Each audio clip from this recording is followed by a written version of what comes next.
ভাবুন তো, সব কিছু ঠিকঠাকই চলছিল, হঠাৎ করেই কাজ আটকে যেতে শুরু করলো। হাতে টাকা আসছে কিন্তু টিকছে না, কাছের মানুষদের সঙ্গে অকারণে ভুল বোঝাবুঝি বাড়ছে, আর রাতের ঘুম সেটাও যেন কোথাও হারিয়ে গিয়েছে। কিন্তু কেন এমন হচ্ছে? জ্যোতিষশাস্ত্র বলছে শ্রাবণ মাসে শনির বিশেষ প্রভাবের কারণে কয়েকটি রাশির জাতক জাতিকারা কঠিন সময়ের মুখোমুখি হন। তবে সবচেয়ে বড় খবর কি জানেন?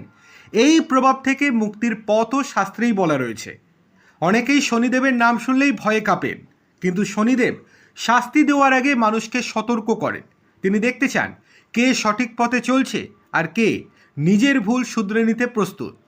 তাই শ্রাবণ মাসে ভুলেও এই সুযোগ হাতছাড়া করবেন না। আপনারা কি কি কাজ করবেন? প্রথম কাজ, প্রতি শনিবার ভক্তি ভরে শনিদেবের পূজা করুন। দ্বিতীয় কাজ, শিবলিঙ্গে জল ও দুধ নিবেদন করুন। শ্রাবণ মাসে ভগবান শিবের কৃপা অত্যন্ত শক্তিশালী বলে মনে করা হয়। তৃতীয় কাজ, শনিবার সন্ধ্যায় তিলের তেলের প্রদীপ জ্বালান। চতুর্থ কাজ, কালো তিল, উড়দ ডাল বা লোহা দান করুন অভাবী মানুষদের মধ্যে। পঞ্চম কাজ, নিয়মিত হনুমান চালিসা বা শনি স্তোত্র পাঠ করুন। আর ষষ্ঠ ও সবচেয়ে গুরুত্বপূর্ণ কাজ, জীবনে সততা, শৃঙ্খলা এবং পরিশ্রম বজায় রাখুন, কারণ শনিদেব কিন্তু কর্মফলেরই বিচারক। কিন্তু এখন প্রশ্ন হলো, কোন কোন রাশি এই সময়ে সবচেয়ে বেশি সতর্ক থাকবেন? জ্যোতিষীদের মতে বর্তমানে মীন, মেষ এবং বৃষ রাশির ওপর শনির 7.5 প্রভাব চলছে। তাই এই রাশির জাতকদের আগামী কয়েক মাস বিশেষভাবে সচেতন থাকতে হবে।